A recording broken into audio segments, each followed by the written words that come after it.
Yo guys, check, kamusta mga idol? So ayan, mag-update tayo ngayong Thursday night mga lodi. Gravities mga lods, long weekend. Anong plano? Anong plano mga idol? Ganun pa rin? Kumakapasa dilim.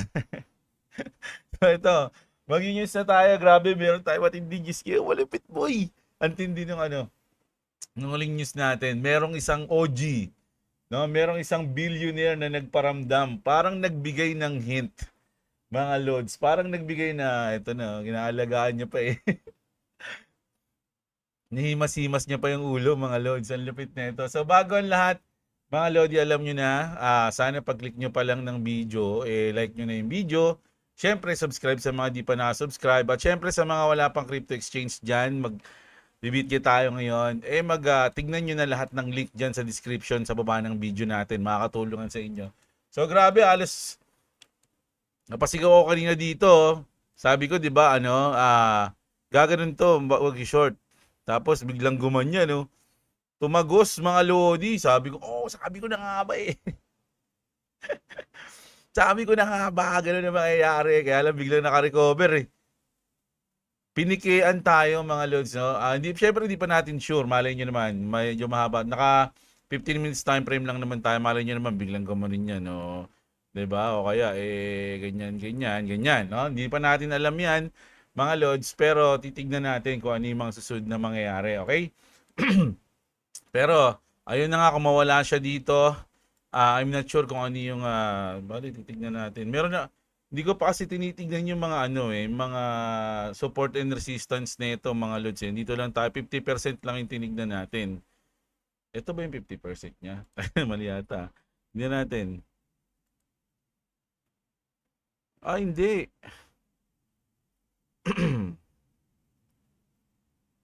Dito banda. Dito. Oo, yan. Ayun yung 50%. Neto, tsaka neto Ito ang kinuha ko ata, ito eh. 50% neto kanina eh. Tama ba?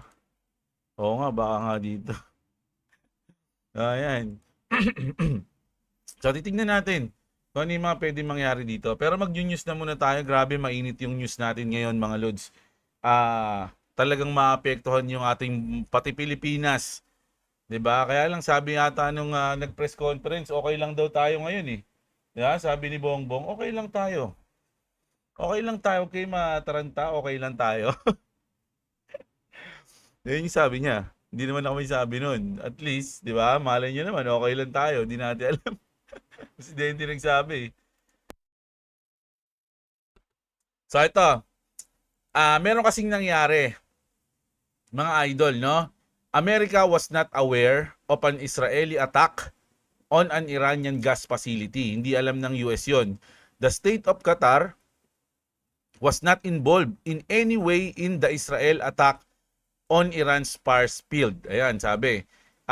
Iran unjustly and unfairly attacked a portion of a Qatari liquefied natural gas facility.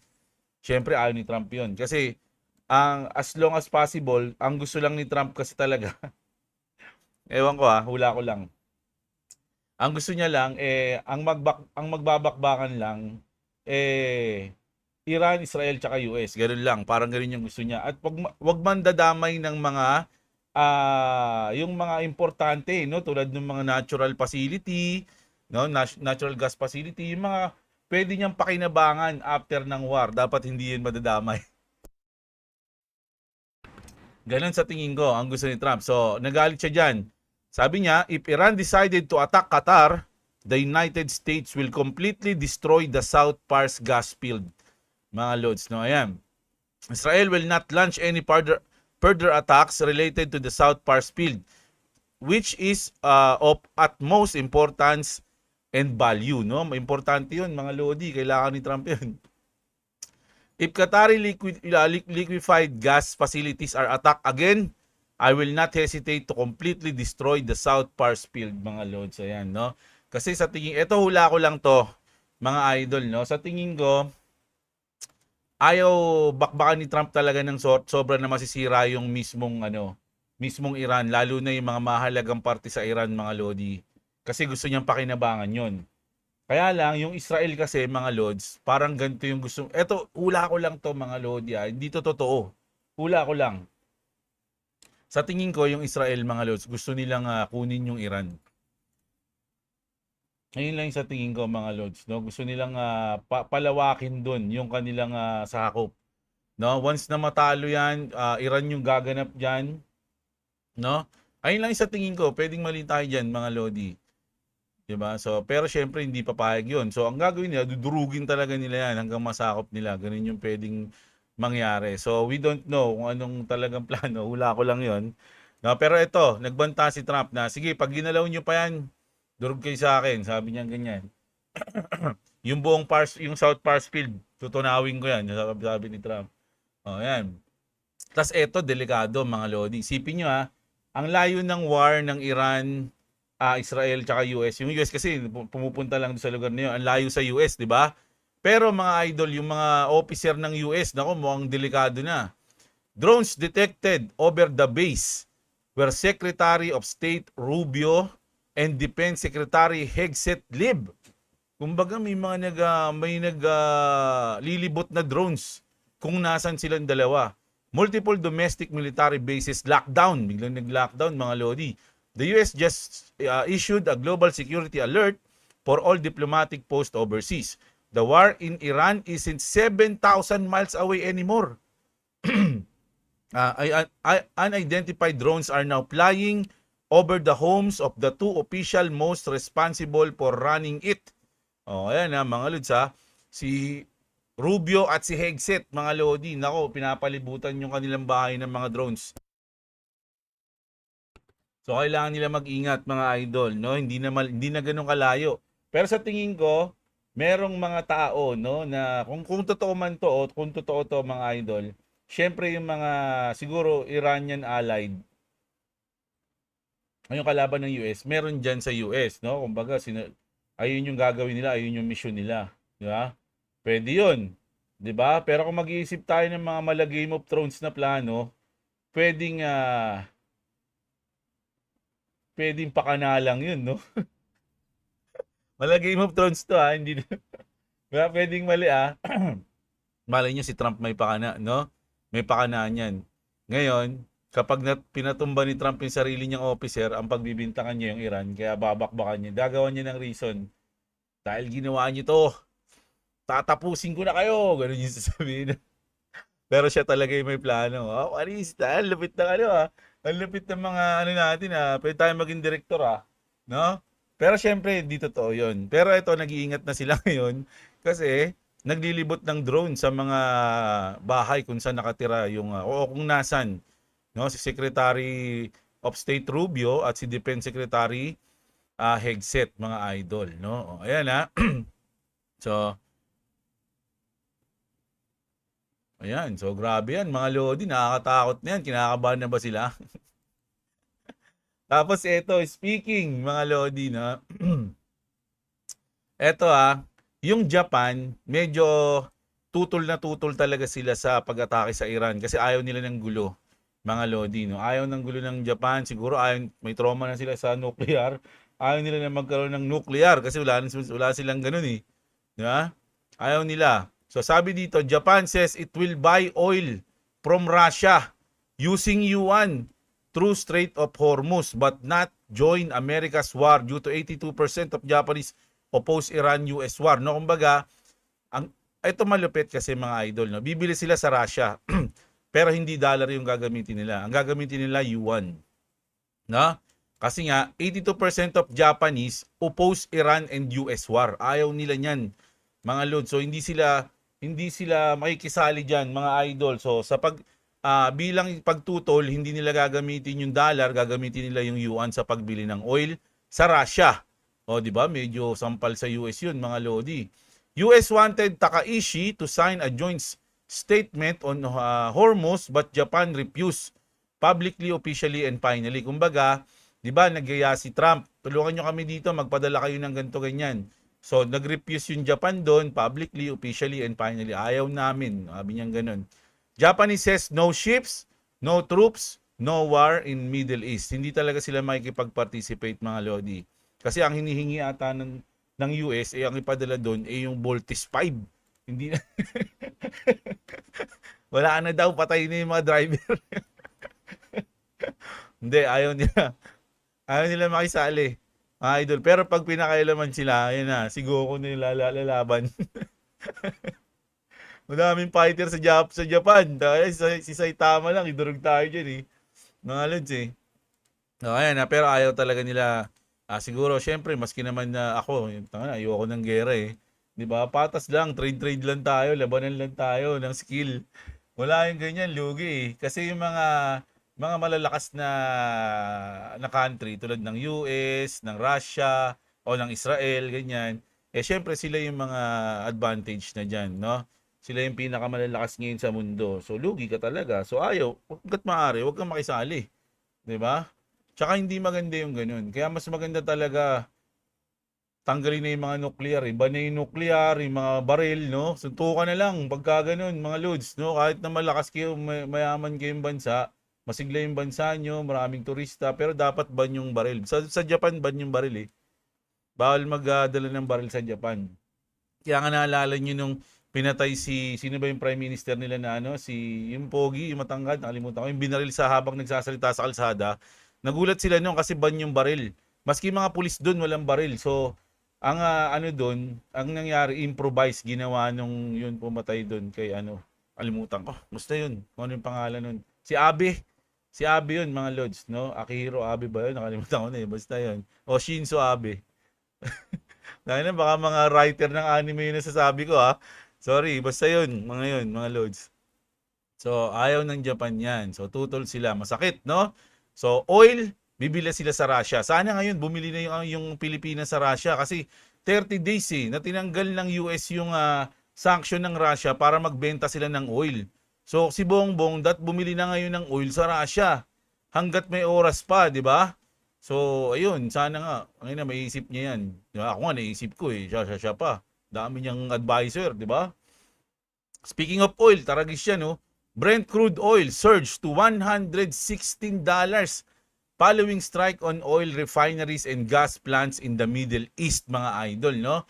So, dahil binakbakan yung mga oil refinery sa Middle East, tumaas lalo yung crude oil, mga lodi ng $116 per barrel, mga idol. Grabe.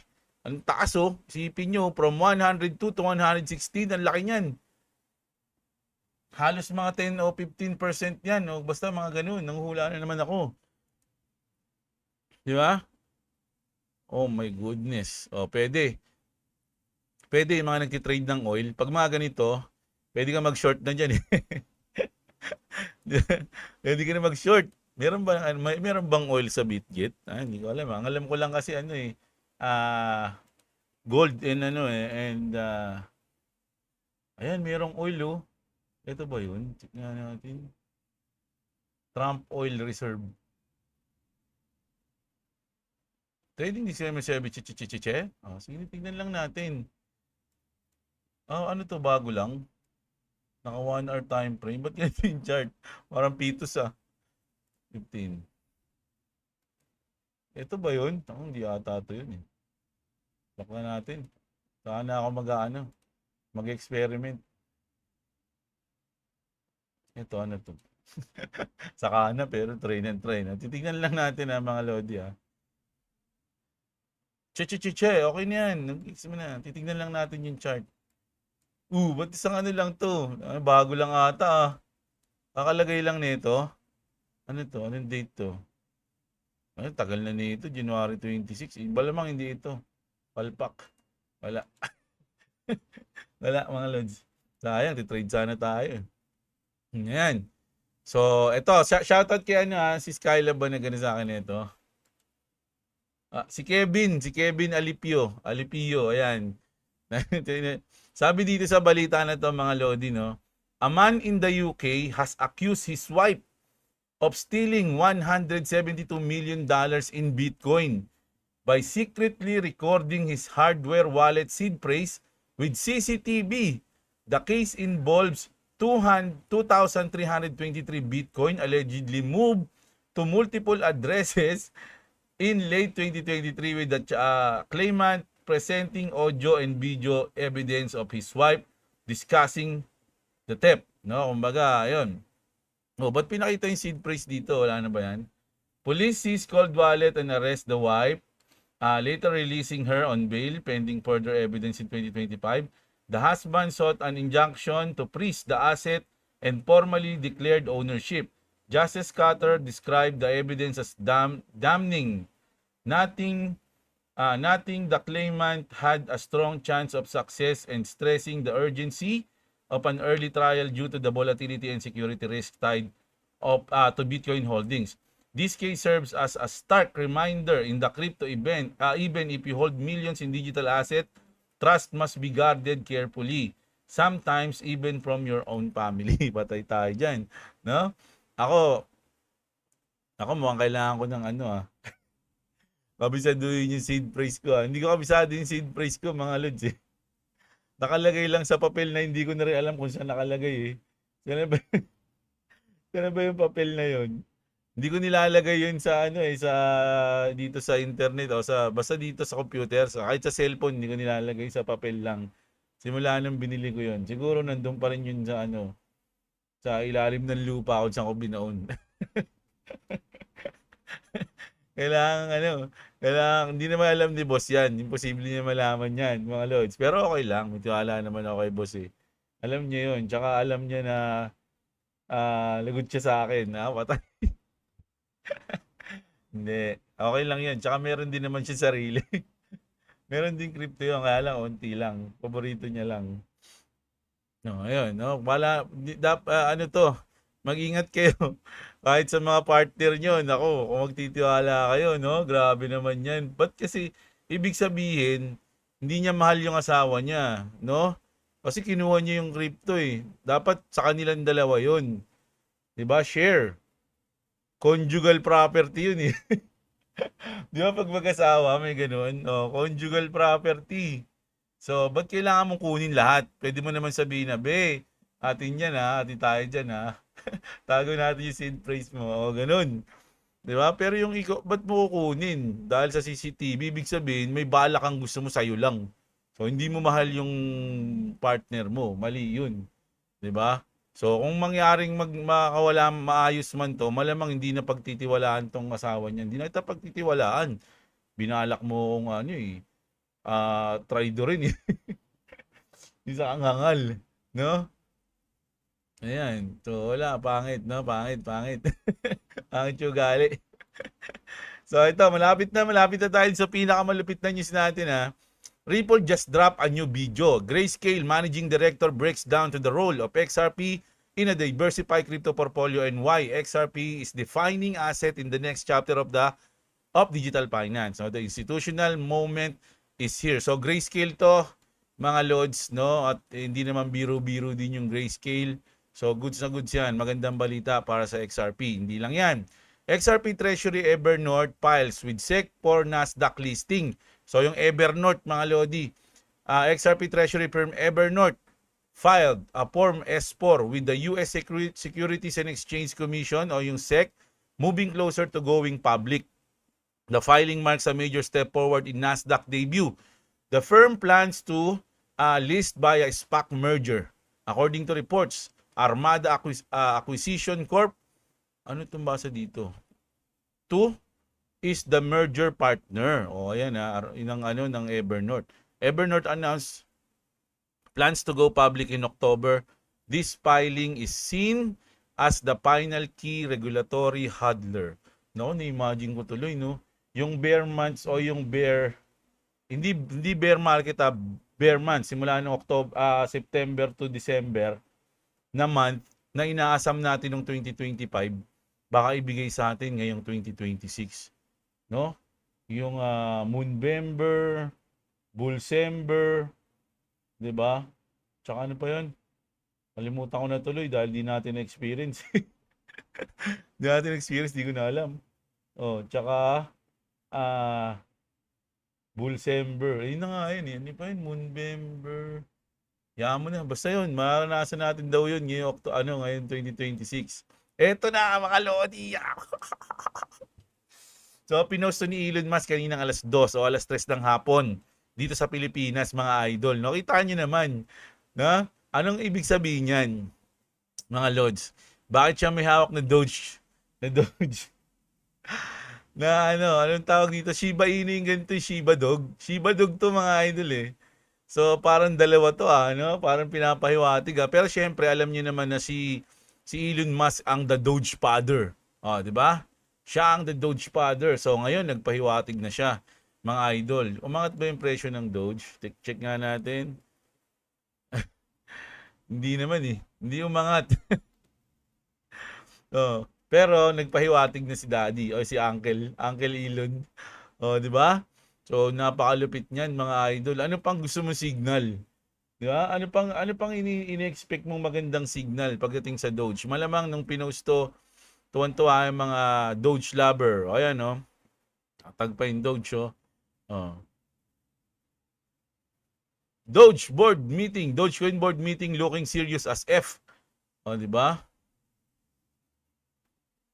Elon dropping the ultimate power move. Sir Doge of the coin presiding over the Oval Office like he's running the real Doge now. The tuxedo on the Shiba, kasi nga Shiba Dog yun eh.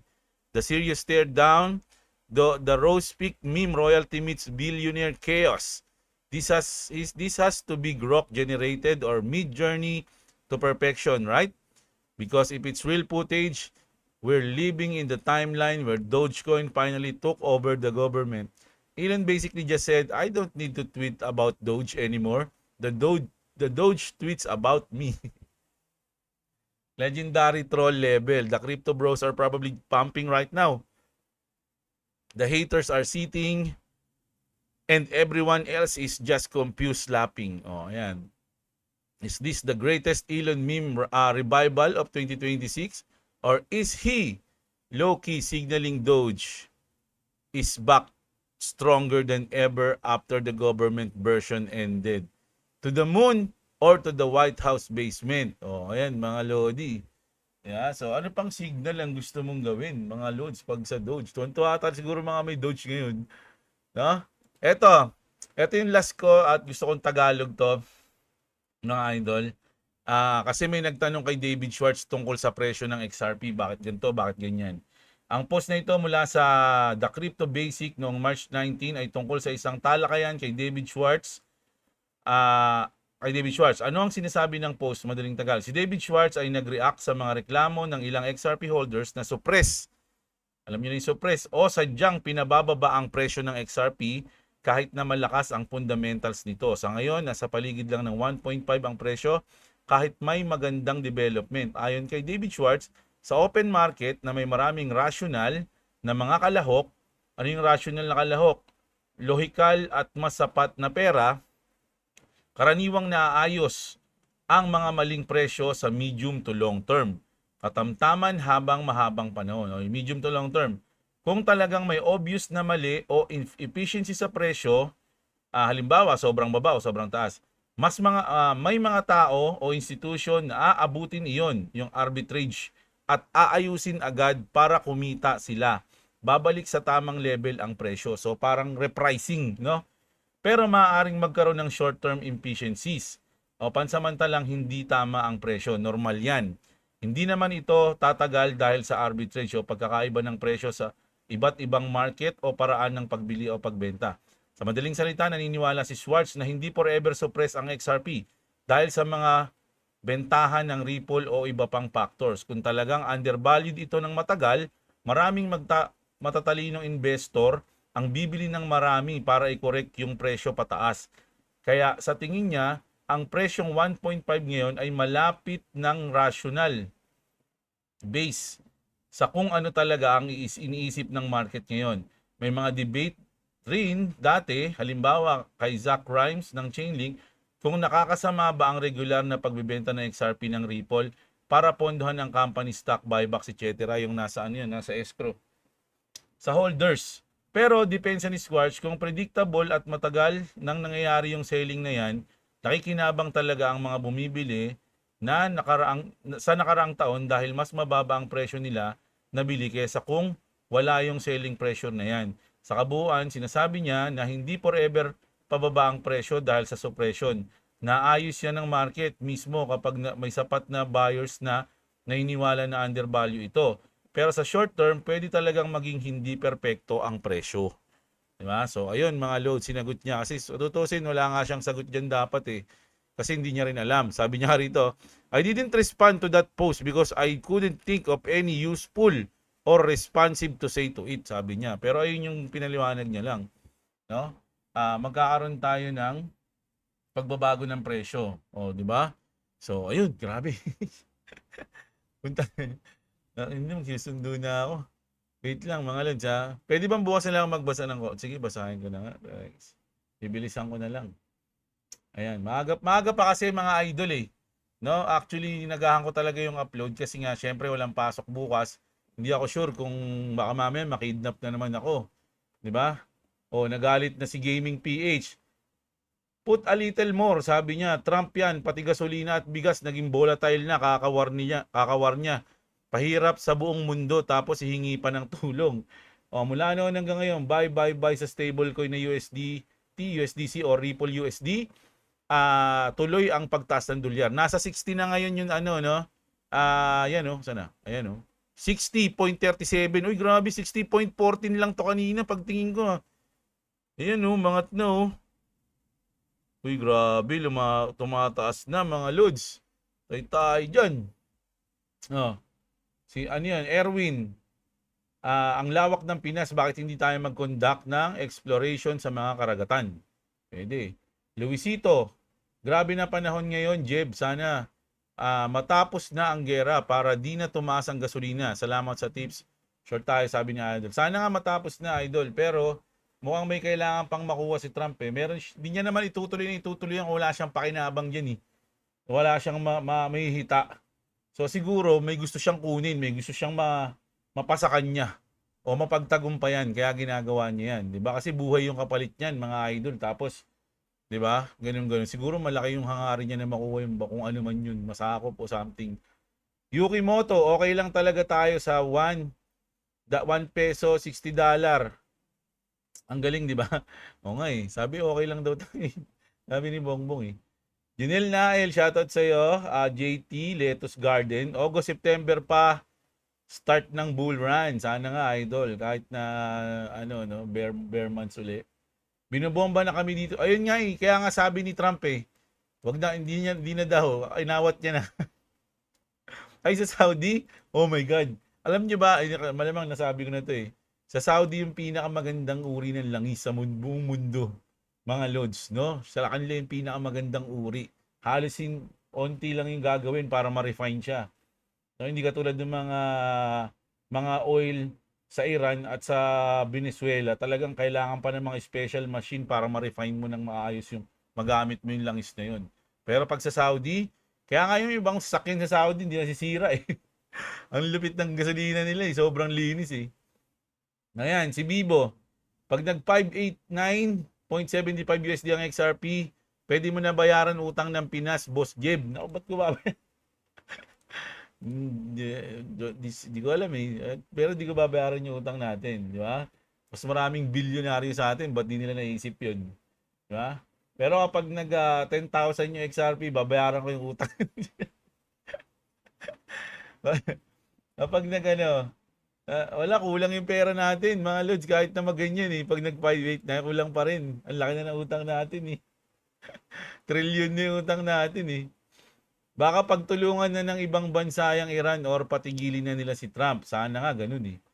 Diba? Eman Velasco. Ganda ng news. Munti ko na malipat meme coins ko sa XRP XLM kung di ko napanood. To, 589 XRP pag nangyari yan. Doc, Eman signing off, sabi ni Idol. No? Goodbye traffic, si Jake Claver yata ang nag-type ng grok eh. Masyadong positive yun si Jake eh, no? Uy, ano sabi niya rito? Solo leveling wallpaper pag sinabi ni Kim Jong-un, arise. Sabay invade ng South Korea at nag-sale lahat ng crypto. Magiging BTC Maxi na ako. Pahinga muna sa XRP. Bibilin ko lahat ng hindi ko afford. Pati mga collectibles, papayat na raw si Kim Jong-un pag nag-Korean War 2.0. Sing payat ni Jinwoo. Hindi, meron isang anime na na yung pumapayat. Maganda yung nakatawa. Naging dalawa siya pag natutulog siya. Kalimutan ko yung pamagat ng anime na yun. Pag natutulog siya, yung isa niyang katawan, guwaping, pogi. Ganun. Basta maganda yun. Nakalimutan ko yung anime. Wag muna tayo magbibili, baka ma-invade rin Taiwan. Sayang discount. Nako, yari tayo dyan. Joseph Berdin, King Master Boss. Meron tayo sarili langis dun sa Malampaya. Eh, di naman na gumagana yun, di ba? Pwede yon ang gamitin sa ating bansa. Sa tingin ko, sasapat yun. Wag na muna ibenta yung langis ng Malampaya. Gumagana pa ba yun? Di ba matagal nang pinahinto yun? Gusto nga dating paganahin ni Digong yun eh. Ba, ang daming umayaw kasi nga maapektuhan yung paligid. Delikado. Parang ganun. Lisa Yonson, shoutout sa'yo. Ronan Nile. May invest ata si Groke XRP ah. Pwede. Si Arnel Sapitanen, shoutout sa'yo. Chris Pogi. Gumana na din ba sa mga aswang yung belt, boss? Oo. Pang gift sa mga tatay at mga in-laws na lalaki. Grabe yan. Hindi ka magsisisi pag bumili ka niyang belt na yan, idol. Sabi ko sa'yo, ano yan? AOE yung damage niyan pag pinampalo. may poison touch. Pete Pilisardo, shoutout sa'yo. Oh, kung gusto niyo bumili ng belt, andyan yung link ha. Sa baba sa description natin. Sabihin niyo yung pangalan ko doon pag piniem niyo yung page para meron kayong discount. Sabihin niyo kay Jeblo. Kung totoo na may deposit ang Pinas, baka tayo ang makinabang sa huli kasi magkakaroon ng bagong exploration, sabi ni Slap Soil Adventure. Aray ko, 60 pesos na, sabi ni Bibo. Romel, shoutout sa'yo, Babiera. Boss, yung rug mons natin, pwede natin ibenta sa OpenSea, connect lang sa Ronin Wallet. Oo, yun pala eh. Parehas lang ba ang Bitget na trading sa Bitget Wallet? Hindi ata, idol, iba. Iba yung Bitget Wallet eh. Si Gina Medina, shoutout sa'yo. Catalyst ng XRP, War End, Clarity Act, approved, Jerome out, pwede. Pyrocus, Boss Jeb, kailan ka sasali sa Black Rose ni Alodia para i-represent mo yung pagsali sa Tekken Tournament? Marami dyan. Naka-jamming. Nakasama na namin yan dati nung sumali ako sa Red ng tournament. Kaya lang talo agad ako eh. Pero nakasama na ako doon, nakita ko sila, yung mga ganyan-ganyan. Meron pa ang mga ano doon, kailan ba yun yung may post stop doon na nagpunta. Doon nga nabas yung Philippines eh, kasi ba't sila na gano'n ng pornstar eh. Kalimutan ko yung pangalan. Pero dati sumasali talaga ako dyan, mga Lodi, sa mga event, nasa tournament, ganyan. Pero ngayon hindi na, tanda na ako eh. Ugod-ugod na ako. Sana di na balikan, umabot ng 1K ang XRP. Don Jeblo, sabi niya, Hunter.